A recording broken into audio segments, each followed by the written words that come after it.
I'm back with part two of conversations we need to have about marriage. And today I want to talk about something really important. I want to talk about values, okay? Aligning our values. When I was younger, there was something I used to hear, like someone wants to get married and this person's family will go and investigate the family of, the person they want to get married to. And I wondered about it because I used to say to myself, like, what's the point? What are you investigating? This girl or this guy is not marrying the family. That was just me in my childish mind. They're not marrying the family, so why are you investigating the family? This is the person she loves. This is the person he loves. Let's focus on that person. And while I'm not saying that you should go to the village and go and investigate, generations and all of that, I get the sense behind it. I get the idea behind it. It's people saying, okay, we don't know who this person is. We want to know what their beliefs are. We want to know what their values are. We want to know the things that are important to them. We want to know if there's, some sickness or something. And we make the mistake of thinking, many of us modern people, of thinking that what matters is how you feel about that person. But in 3 months, many times those feelings, those butterflies in your stomach, they've disappeared. And now you are stuck with this person, and the reality of who you're in a relationship with faces you.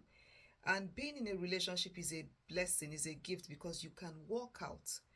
But the mistake many people make when the euphoria wears off and the butterflies disappear, and now they're face to face with this person, the real person they're in a relationship with, and there's nothing in common. Your values don't align. You're always arguing about things. You don't see eye to eye about the most important thing about life, maybe family, maybe faith.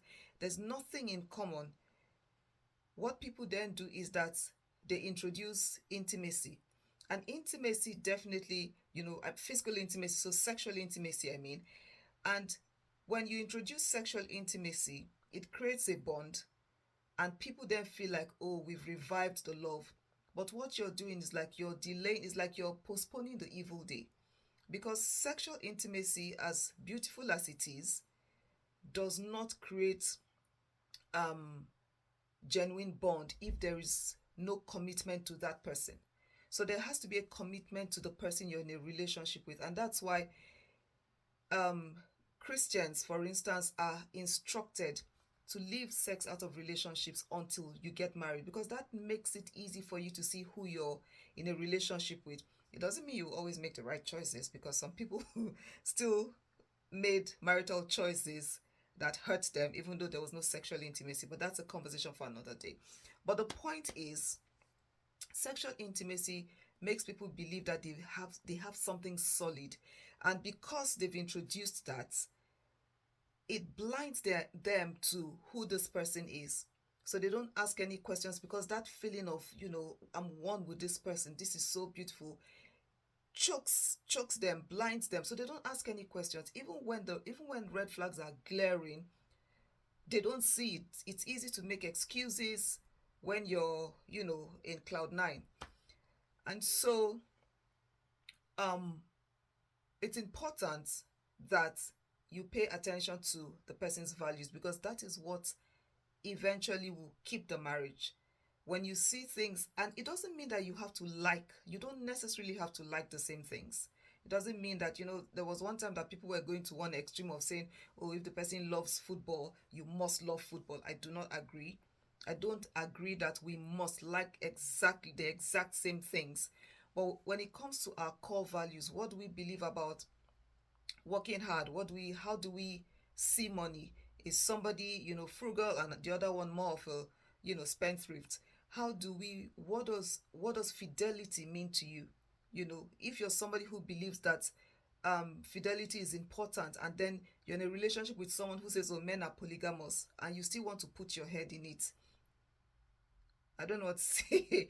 I don't know what to say. So when you're dating someone, when you're in a relationship with someone, that someone called it an interview. So it's like that's your opportunity to get to know who this person is. One mistake people make is like when that person shows you who they are rather than believe them. We want to convince ourselves that that's not who they are. I just need to, you know, do better so that they can choose me. But this person is demonstrating to you. So if there's someone who is, you know, who lacks commitment to you, they are involved in, other people in the relationship, they are telling you that this is who I am. I cannot be committed to you. But sometimes we make the mistake of working harder to prove that we are the one, or we start fighting the people that they're in a relationship with when really we should be asking ourselves, is this person telling me, showing me who he is? Is this person showing me who she is? Should I be taking, a cue from all these behaviors and, retracing my step? But we don't do that. We just stay there and try to fight for it. And, at the end of the day, you marry this person and you realize that those same problems you had when you were in a relationship are the same problems that show up in the marriage. And in some cases, they're the same problems that break the marriage. I believe in fighting for a marriage, but when you're in a relationship with someone and the person is showing you, this is who I am, they're showing you I lie a lot. They are showing you, if I see something that is not mine and I can take it and I can manipulate and take it, I will. They are showing you that this is what they will do. They are showing you that I can't be committed to you. I like you, but I also like this other person. They are showing you in the relationship.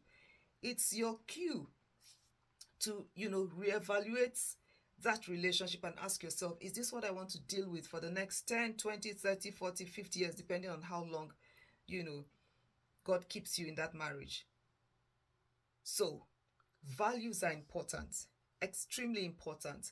What people tend to do is to focus on feelings, focus on, the butterflies, but those things will wear off.